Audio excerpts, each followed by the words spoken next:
कृष्ण मित्रों, मैं प्रियंका स्वागत करती हूँ आपका जीवन और अध्यात्म में। आज मैं आप लोगों के लिए लेके आई हूँ शुक्रवार व्रत की दुर्लभ कथा।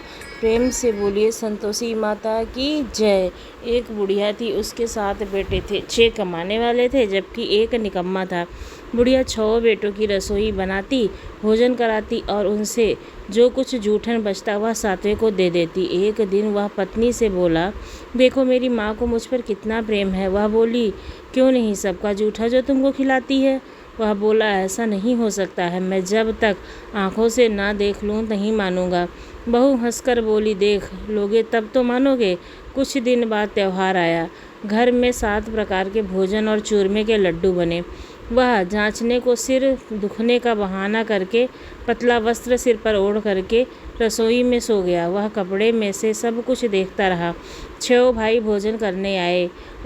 उसने देखा माँ ने उनके लिए सुंदर आसन बिछाए, नाना प्रकार की रसोई परोसी और आग्रह करके उन्हें प्रेम पूर्वक भोजन कराया। 6 भाई भोजन करके उठे तब माँ ने उसी की जूठी थालियों में से लड्डू के टुकड़े उठाकर एक लड्डू बनाया। जूठन साफ करके बुढ़िया ने उसे पुकारा, बेटा 6 भाई भोजन कर गए हैं, अब तू ही बाकी है, अब तू उठ, कब खाएगा। वह कहने लगा, माँ मुझे भोजन नहीं करना है, मैं परदेश जा रहा हूँ। माँ ने कहा, कल जाता है तो आज ही चला जा। वह बोला, हाँ आज ही जा रहा हूँ। यह कहकर वह घर से निकल गया। फिर प्रिय भक्तों, चलते समय उसे पत्नी की याद आई। वह गौशाले में कंडे पात रही थी। वहाँ जाकर बोला, हम जावे परदेश, आवेंगे कुछ काल, तुम रहियो संतोष से, धर्म आपनो पाल। वह बोली, जाओ पिया आनंद से, हमरो सोच हटाए, राम भरोसे हम रहें, ईश्वर तुम्हें सहाय। 2 निशानी आपना देख धरू मैं धीर, सुध हिम्मति हमारी विसारियो, राख्यो मन गंभीर। वह बोला, मेरे पास तो कुछ भी नहीं है, यहाँ अंगूठी है सो ले लो और अपनी कुछ निशानी हमें दे दो। बोली, मेरे पास क्या है, गोबर भरा हाथ है। यह कहकर उसकी पीठ पर थापी गोबर की मार दी और वह चला गया। चलते चलते दूर देश पहुंचा। वहां पर एक साहूकार की दुकान थी। वहां जाकर कहने लगा, भाई मुझे नौकरी पर रख लो तो तुम्हारा बड़ा ही उपकार होगा। साहूकार को एक नौकर की ज़रूरत थी। बोला, रह जा। लड़के ने पूछा, तनख्वाह क्या दोगे। साहूकार ने कहा, देखो भाई, काम देखकर दाम मिलेगा। उसे साहूकार की नौकरी मिली। वह सुबह 8 बजे से लेकर के 10 बजे तक नौकरी करने लगा। कुछ दिनों में दुकान का सारा लेन देन, हिसाब किताब, ग्राहकों का माल बेचना, सारा काम करने लगा। साहूकार के 7-8 नौकर थे। यह सब चक्कर खाने लगे, बड़े ही आश्चर्यचकित होने लगे कि यह तो बड़ा ही होशियार बन गया। सेठ ने भी काम देखा और 3 महीने में ही उसे आधे मुनाफे का हिस्सेदार बना लिया। वह कुछ वर्षों में ही नामी सेठ बन गया और मालिक सारा कारोबार उस पर छोड़कर तीर्थ यात्रा के लिए चल दिए।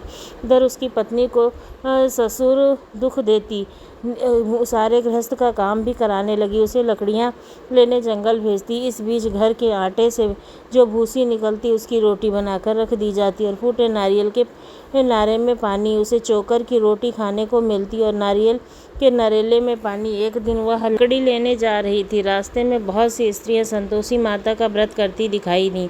वह खड़ी होकर कथा सुनने लगी और पूछा, बहनों तुम किस देवता का व्रत करती हो और इसके करने से तुम्हें क्या फल मिलता है। यदि तुम इस व्रत का विधान हम मुझे समझा दो तो मैं भी तुम्हारा बड़ा एहसान मानूंगी। तब उनमें से एक स्त्री बोली, हे बहन सुनो, यह संतोषी माता का व्रत है। इसके करने से निर्धनता दरिद्रता का नाश होता है और जो कुछ मन में कामना हो वह संतोषी माता की कृपा से पूरी होती है। तब उसने उससे व्रत करने की विधि पूछी तो वह भक्ति स्त्री बोली, देखो बहन, 1.25 आने का गुड़ चना लेना, इच्छा हो तो 1.25 पाव आने का लेना या 1.25 रुपये का अपनी सहूलियत के अनुसार लाना। बिना परेशानी और श्रद्धा व प्रेम से जितना भी बन पड़े सवाया लेना। प्रत्येक शुक्रवार को निराहार रहकर कथा सुनना, इसके बीच क्रम टूटे नहीं। लगातार नियम पालन करना। सुनने वाला कोई ना मिले तो घी का दीपक जलाकर उसके आगे जल के पात्र को सामने रखकर कथा कहना। जब तक कार्य सिद्ध ना हो नियम का पालन करते रहना। कार्य सिद्धि हो जाने पर व्रत का उद्यापन करना। 3 मास में माता संतोषी मनोकामना पूरी करती हैं। यदि किसी के ग्रह खोटे हों तो भी माता वर्ष भर में कार्य सिद्ध कर देती हैं। फल सिद्धि होने पर उद्यापन करना चाहिए, बीच में नहीं। उद्यापन में आई सेर, आटे का खाजा तथा इसी परिणाम से खीर या फिर चने का साग बनाना चाहिए। 8 लड़कों को भोजन कराना चाहिए। जहाँ तक मिले देवर जेठ के भाई बंधु के हों, ना मिले तो रिश्तेदारों और पास पड़ोसियों को बुलाना। उन्हें भोजन करा के यथाशक्ति दक्षिणा दे। माता का नियम पूरा करना। उस दिन घर में खटाई ना खाना। यह सब सुन बुढ़िया के लड़के की बहू वहाँ से चल दी। बहू ने रास्ते में लड़की के भोज को बेच दिया और उस पैसों से गुड़ चना ले आई और माता के व्रत की तैयारी करने लगी। सामने मंदिर देखकर पूछने लगी, यह किसका मंदिर है? सब कहने लगे, संतोषी माता का मंदिर है। यह सुनकर माता के मंदिर में जाकर चरणों में लेट गई। दीन भाव से विनती करने लगी और कहने लगी, हे माँ, मैं बहुत ही अज्ञानी हूँ, व्रत के कुछ भी नियम नहीं जानती, मैं दुखी हूँ। हे माता जगत जननी, मेरा दुख दूर करो, मैं तुम्हारी शरण में हूँ। माता को दया आ गई। वह एक शुक्रवार बीता कि दूसरे शुक्रवार को उसने पति का पत्र आया और तीसरे शुक्रवार को उसका भेजा हुआ पैसा भी आ पहुंचा। यह देखकर जेठ जिठानी मुंह सिकोड़ने लगे। लड़के ताने देने लगे। काकी के पास पत्र आने लगे हैं, रुपया आने लगा है, अब तो काकी की खातिर बढ़ेगी। बेचारी सरलता से कहती, भैया कागज आवे रुपया आवे, हम सबके लिए अच्छा है। ऐसा कहकर आंखों में आंसू भरकर संतोषी माता के मंदिर में आई और मातेश्वरी के चरणों में गिरकर रोने लगी। बोली, माँ, मैंने तुमसे पैसा कब मांगा? मुझे पैसे से क्या काम, मुझे तो अपने सुहाग से काम है। मैं तो अपने स्वामी के दर्शन मांगती हूँ। तब माता ने प्रसन्न होकर कहा, जा बेटी, तेरा स्वामी आएगा। यह सुनकर खुशी से बावली होकर घर में जाकर काम करने लगी। अब संतोषी माँ विचार करने लगी, इस भोली पुत्री को मैंने कह तो दिया कि तुम्हारा पति आएगा, लेकिन कैसे? वह तो इसे स्वप्न में भी याद नहीं करता है, उसे याद दिलाने को मुझे ही जाना पड़ेगा। इस तरह माताजी उस बुढ़िया के बेटे के पास जाकर स्वप्न में प्रकट होकर कहने लगी, साहूकार के बेटे सो रहा है या जाग रहा है? वह कहने लगा, माता सोता भी नहीं जागता भी नहीं, क्यों, क्या आज्ञा है? माँ कहने लगी, तेरे घर बार कुछ है कि नहीं है? वह बोला, मेरे पास सब कुछ है, माँ है, बाप है, बहू है, क्या कमी है? माँ बोली, भोले पुत्र, तेरी बहू घोर कष्ट में है, तेरी माँ बाप उसे बहुत परेशानी दे रहे हैं, वह तेरे लिए तरस रही है, तू उसकी सुध ले। वह बोला, माँ ताजी यह तो मालूम है, परंतु जाऊं कैसे? परदेश की बात है, लेन देन का हिसाब नहीं हुआ है, कोई जाने का रास्ता नहीं नज़र आता है, कैसे चला जाऊं? माँ कहने लगी, मेरी बात मान, सवेरे नहा धोकर संतोषी माता का ले घी का दीपक जला, दंडवत प्रणाम करके दुकान पर जा बैठ जाना। देखते देखते सारा लेन देन हो जाएगा, जमा माल बिक जाएगा, साँझ होते धन का भारी ढेर लग जाएगा। जब सुबह होती तो वह माता रानी को प्रणाम करके उनकी बात मान कर नहा धोकर संतोषी माता को दंडवत प्रणाम करके घी का दीपक जलाकर दुकान पर जा बैठा। थोड़ी देर में देने वाले रुपए लाने लगे, लेने वाले हिसाब लेने लगे। कोठे में सारे भरे सामान के खरीदार नगद दाम से सौदा लेने लगे। शाम तक धन का भारी ढेर लग गया। मन में माता का नाम लेकर चमत्कार देख वह प्रसन्न हुआ। घर ले जाने के वास्ते गहना कपड़ा सामान खरीदने लगा। यह काम से निपटा कर वह तुरंत घर को रवाना हुआ। उधर उसकी पत्नी जंगल में लकड़ी लेने जाती।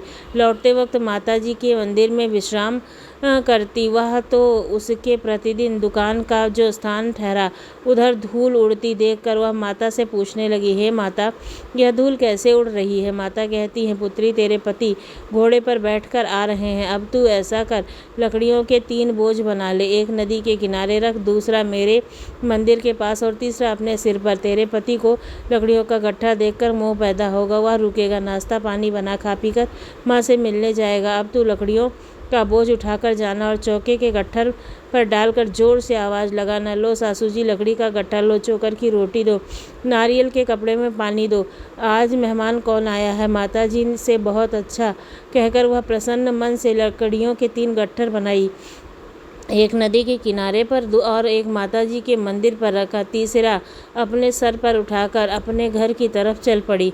इतने में उसका पति वहां आ पहुंचा। सूखी लकड़ियां देखकर उसकी इच्छा उत्पन्न हुई कि यह कहीं पर विश्राम करे, भोजन बनाकर खा पीकर गांव जाए। इसी तरह रुक कर वह अपने भोजन बनाने लगा और खा पीकर विश्राम करके गाँव को गया। सबसे प्रेम से मिला। उसी समय सिर पर लकड़ी का गट्ठर लिए वह उतावली सी आती है। लकड़ियों का भारी बोझ आंगन में डालकर कर जोर से 3 बार आवाज़ लगाती है, लो सासू जी लकड़ियों का गट्ठा लो, चोकर की रोटी 2, नारियल के खोपड़े में पानी दो, आज मेहमान कौन आया है। सुनकर उसकी सास बाहर आकर अपने दिए हुए कष्टों को भुलाने के लिए और अपने बेटे का ना पता चले कि उसकी माँ उसकी बहू पर जुल्म करती थी, इसलिए वह बहू से कहती है, बहू ऐसा क्यों कहती है, तेरा मालिक ही तो आया है, अब बैठ, मीठा भात खा, भोजन कर, कपड़े गहने पहन। उसकी आवाज़ सुनकर उसका पति घर से बाहर आता है और उसके हाथ में अंगूठी देखकर व्याकुल हो जाता है। माँ से पूछता है, माँ यह कौन है। माँ बोली, बेटा यह क्या बताऊँ, यह तेरी बहू है, जब से तू गया है तब से सारे गांव में भटकती फिरती है, काम काज कुछ नहीं करती, 4 प्रहर आकर खा जाती है। वह बोली, ठीक है माँ, मैंने इसे भी देखा, तुम्हें भी देखा, अब तुम दूसरे घर की ताली दो, मैं वहाँ रहूँगा। माँ बोली, ठीक है, जैसी तेरी मर्जी। तब वह दूसरे मकान की तीसरी मंजिल पर अपना कमरा खोलकर सारा सामान जमाया। एक दिन में राजा के महल में जैसा ठाठ बाट बन गया। क्या था, बहुत सुख भोगने लगी। इतने में शुक्रवार का दिन आया। शुक्रवार व्रत के उद्यापन में तब उसने अपने पति से कहा, संतोषी माता का मुझे उद्यापन करना है। पति बोला, खुशी से कर ले। वह उद्यापन करने को तैयार करने लगी। जेठानी के लड़कों को भोजन के लिए कहने गई। उन्होंने मंजूर किया, परंतु पीछे से जेठानी ने अपने बच्चों को सिखा पढ़ा दिया कि देखो, भोजन के समय खटाई मांगना, जिससे उसका उद्यापन पूरा ना हो। जब लड़के भोजन करके आए खीर और पकवान पेट भर खाया, परंतु बाद में खाते यही कहने लगे कि हमें खटाई दो, खीर खाना हमको भाता नहीं है, देखकर अरुचि लगती है। वह कहने लगी, भाई खटाई किसी को नहीं मिलेगी, यह तो संतोषी माता का प्रसाद है। लड़के उठ खड़े हुए और बोले, पैसे लाओ। भोली बहू कुछ जानती नहीं थी, उसने पैसे दे दिए। अब क्या था, लड़के उसी समय बाजार में इमली का खटाई लेकर आए और खाने लगे। यह देखकर संतोषी माता रुष्ट हो गई। माता जी ने बहू पर कोप किया। राजा के दूध उसे के पति को पकड़ ले गए। जेठ जेठानी मनमाने वचन कहने लगे कि लूट लूट कर धन इकट्ठा कर लाया था, अब सब मालूम पड़ेगी, जब जेल की मार खाएगा तो कल ठिकाने आ जाएगी। प्रिय भक्तों, बहू से यह सब सहन नहीं हुआ। वह रोती हुई माता जी के मंदिर गई। कहने लगी, माँ तुमने क्या किया, हंसाकर अब भक्तों को क्यों रुलाती हो। तब माता बोली, हे बेटी, तूने उद्यापन के समय लड़कों को खटाई देकर मेरा व्रत भंग कर दिया है। वह कहने लगी, माता मैंने कुछ अपराध नहीं किया है, मैंने तो भूल से लड़कों को पैसे दे दिए, मुझे क्षमा करो, मैं फिर से तुम्हारा उद्यापन करूंगी। माँ बोली, अब भूल मत करना। वह कहती है, अब भूल नहीं करूंगी। हे माँ, आप बताओ कैसे आवेगा आप उसका पति। माँ बोली, तेरा पति तुझे रास्ते में आता मिलेगा। जब वह मंदिर से निकली तो रास्ते में पति आता हुआ मिला।